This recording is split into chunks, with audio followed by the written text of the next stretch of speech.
Many thanks to Anne-Marie and to each of you for your time. Our agenda this week is making real the digital enterprise. And the digital enterprise, of course, starts with information technology. We're talking about operational technology. But you could say that the potential for the digital enterprise includes the work product of our Bentley systems users, all of these aspects of engineers' work that I'll call digital engineering models. Those create the potential for the digital enterprise. We realize, again, we make real that potential when the digital engineering models can serve as the baseline for operations and maintenance, the frame of reference for making decisions, and the digital DNA for the infrastructure assets that the engineers create and owners operate. So completing the digital enterprise would involve adding ET or engineering technology for that realization. And so at Bentley Systems, our software products are a start for that. Our comprehensive modeling environment, this year we talk about industrializing BIM, and I'll talk about BIM, leveraging the models as digital DNA, and a connecting data environment to make that possible. So I'm going to introduce the subject of the digital enterprise extending all the way through operations and maintenance by reference to a talk that I gave called a RAP talk for reliability at the International Maintenance Conference at the end of the year. And of course we said going digital for the digital enterprise. And I referred to something we call inspectioneering. So these are our offerings from Bentley Systems. They are applications for infrastructure engineering, for instance, in process plants. But our cloud services environment for collaboration in project delivery and then for asset performance and connecting them complete the picture. So I mentioned BIM before. That means two things for us.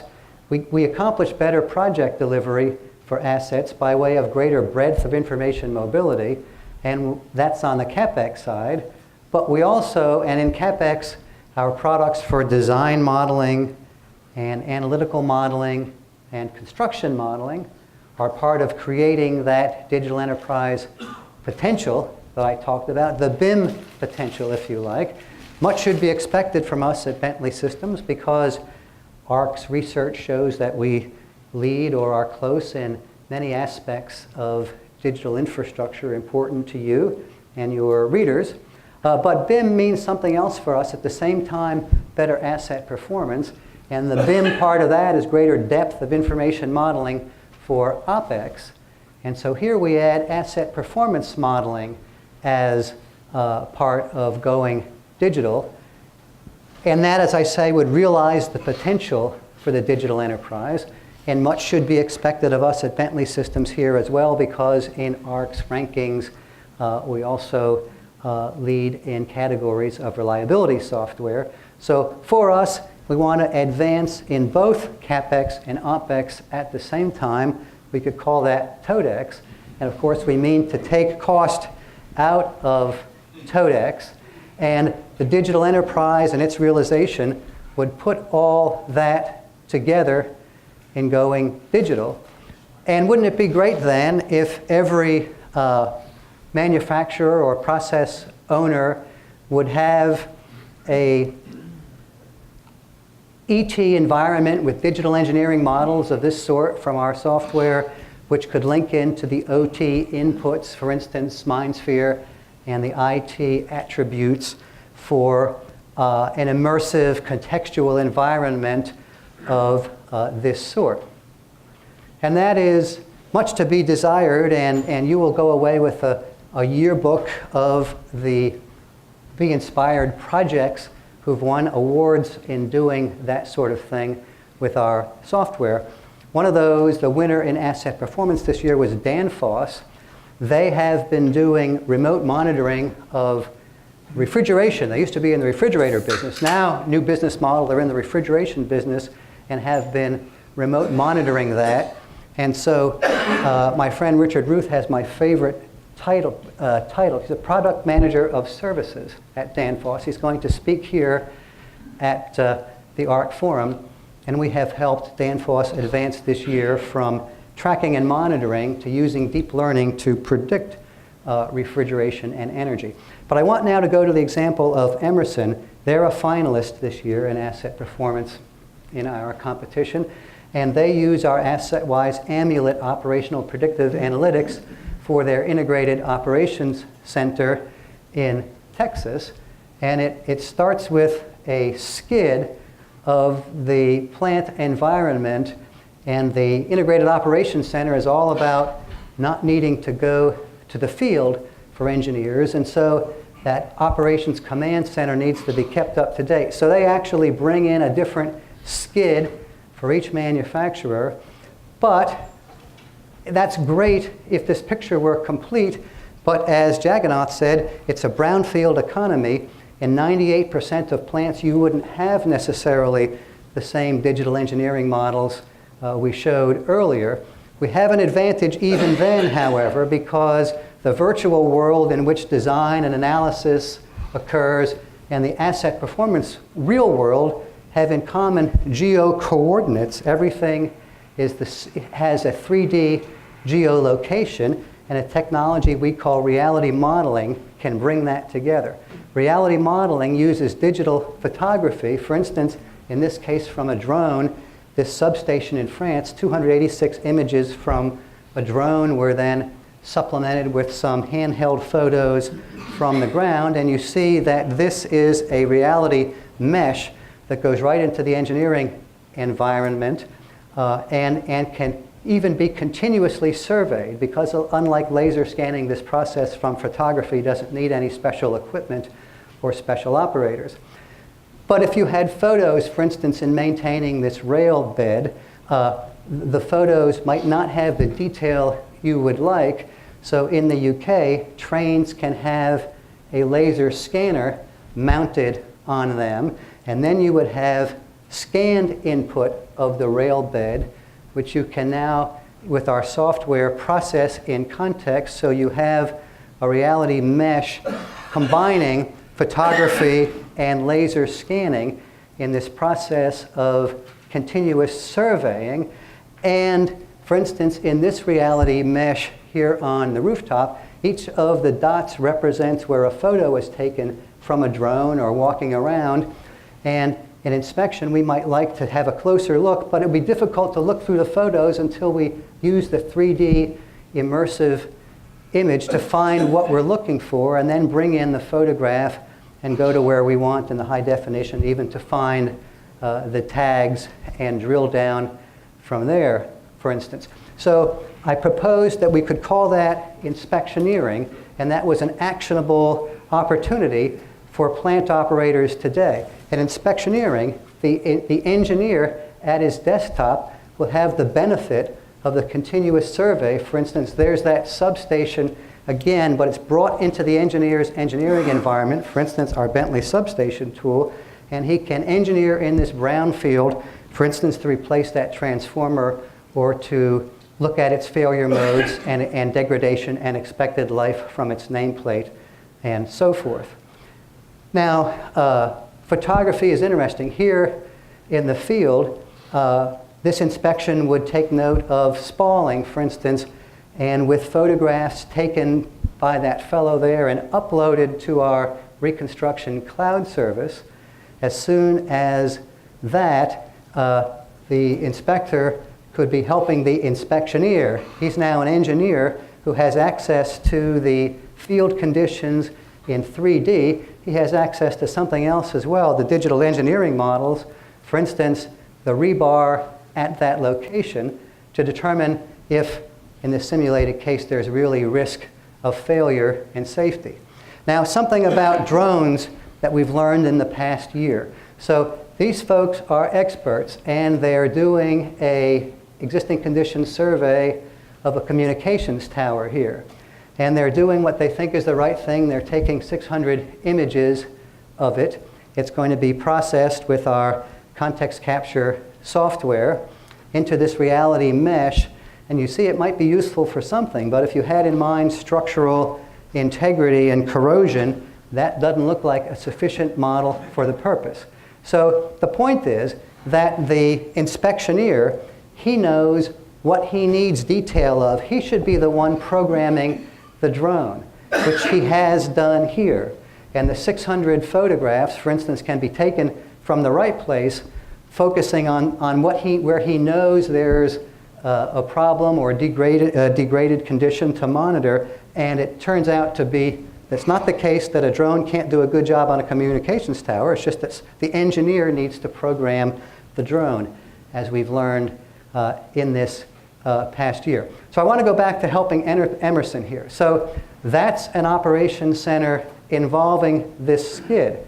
Well, could we have the digital twin in effect of this skid? So our folks went to Texas, took a few photographs of that particular skid, and this is the reality mesh, which wouldn't have to be crated in, would it, to the remote, to the integrated operations center. That could be brought in from the continuous survey continuously. So here's a plant captured with photography and reconstruction, and then using tools to recognize and classify the components that are in the plant so that we can inquire into their properties and then next connect them up with Mind Connect and so forth for their existing conditions here going into the schematics, and using the immersive contextual model from continuous surveying to provide access to the whole of the digital enterprise for our operating plant. Now that can be done. Here's a context capture mobile. In this case, it's a simulated situation. Our intern in this case, we've got a pipe rack here of sorts just to show the concept. It's going to be photographed and then reconstructed so that there is a digital engineering model, a reality mesh model, available for purposes now. We're going into maintenance and operations, and suppose that this alarm keeps sounding here, which is maybe why this inspector is there creating something for the inspectioneer to work with. But he now is in the office and he's going to work out a maintenance solution. He's the engineer. He's using a Microsoft HoloLens in this case. He's got the digital skid, if you like, in his operations center, and he's going to work out a design here, for instance, using our design modeling applications to find a safe and convenient place that would be well informed, because he can actually walk in the shoes of the maintenance person in finding this solution. Well, that could be helpful, but suppose Emerson doesn't really need to bring in a skid, but rather now, this is the reality mesh captured with some photography on site a few minutes ago, or with a drone, and brought virtually into the operations center. But there is no operations center here. The engineer is now using a HoloLens in an empty room, but he's likewise immersed in the maintenance solution, which will be very well informed in this case with a digital enterprise replacement for the notion of needing a digital skid, and an integrated operations center therefore always available. So that's the kind of thing that we in Siemens have in mind to work on. We announced in November our joint initiatives to have, if you like, the physical digital engineering models that our users create work with the functional digital engineering models that Siemens does very well at. And the CEO of Siemens Process Automation showed this example at our conference. Here it happens to be that same plant captured with digital photography and our context capture software. Siemens has an application, in this case they call Walk Inside, being used here for health and safety simulation, perhaps to train someone if there is this safety problem in the plant, where to go to turn off the safety switch and so forth. But from this immersive environment to interface to the Siemens Comos engineering system, for instance, to look at the schematics behind this piece of equipment, and then we would now use MindSphere to go behind this to the OT environment as well. So in December, Siemens had its annual Innovation Day. This is the Chief Strategy Officer describing what we're working on together. Let's see if we can hear it. We have announced a strategic collaboration with Bentley. That's a very important step. We have a very strong offering in our process automation solutions with Comos, which is a two-dimensional planning and design tool for process automation plants. And we're now combining that with the extremely leading 3D planning capabilities that Bentley offers. So combined, we will have an unparalleled and unbeatable combination of offerings for designing of process automation plants and manufacturing situations. But Bentley offers more. Bentley offers software tools to design, plan, and manage distributed infrastructures, maybe rail infrastructures, building infrastructures, grid infrastructures. So with the collaboration of Bentley, we are extremely powerful way, found a very powerful way to enable the digital capabilities of our infrastructure divisions, mobility, building, and energy management. So it happens that we don't have any new press releases for you today. You'll go away with a folder of our recent press releases. The most recent of them is last week at Distributech with Siemens to talk about indeed working with energy management, as we will be working in this case with all the divisions of Siemens, and especially starting with MindSphere for all the good reasons you just heard, those who are with us for the Siemens conference. And our role will be at the level of MindSphere apps to integrate for integrated engineering with the digital engineering models from Bentley or otherwise, and especially to bring this immersive contextual interface that I showed, and for instance, which can start to pay off this year for your readers in their inspectioneering functions for the benefit of all of us in realizing the digital enterprise. Thank you.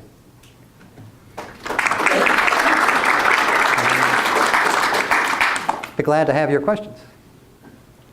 Yes, please. Dick.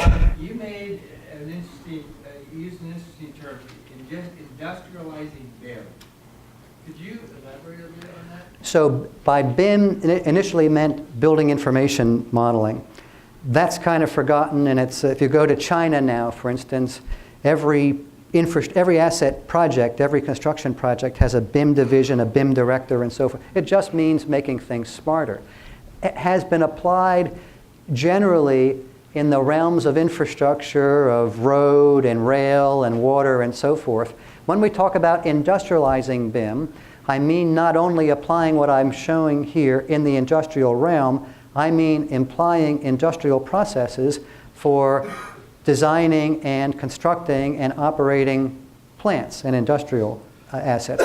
It's all about more replication, more fabrication, distributed path of construction, what we call work-face planning and so forth, making more of a manufacturing process out of construction projects everywhere would be industrializing BIM.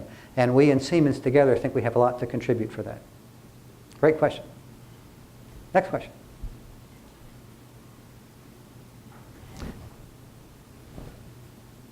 Thank you. Yes? Is there you mentioned all the photography, is there a video aspect to this at all?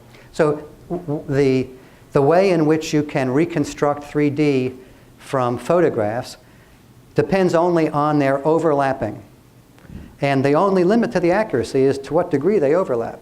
When you're doing video, you're automatically doing overlapping photography. So video is the very best source of the photography, and it's why drones are such a natural instrument for the digital photography that goes into reality modeling.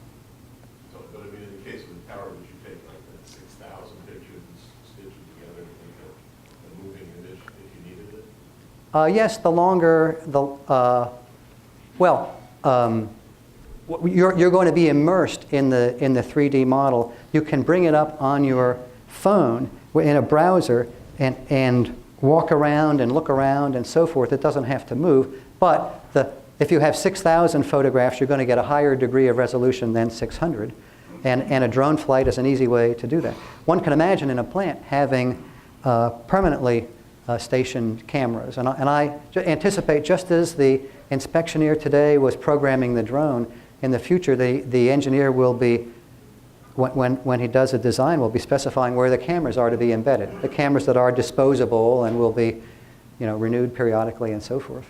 And video alone is a wonderful means of monitoring asset performance. For instance, you think of instrumented bridges. You can do almost as well as instrumenting a bridge with sensors and gravitometers and so forth by videoing what happens when a truck crosses the bridge.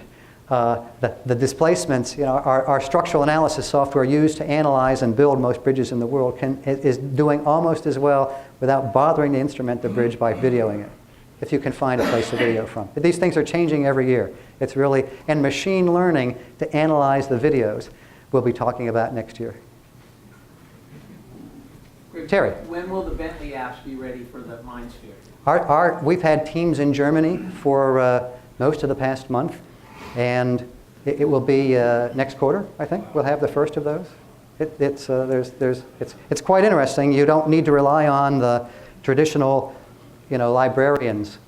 We have lots of reliability software you're familiar with that works with that. But this democratizing the process and securing the process of the OT to combine with the IT and the ET, we're very enthusiastic about. Thank you very much. We can be done on time.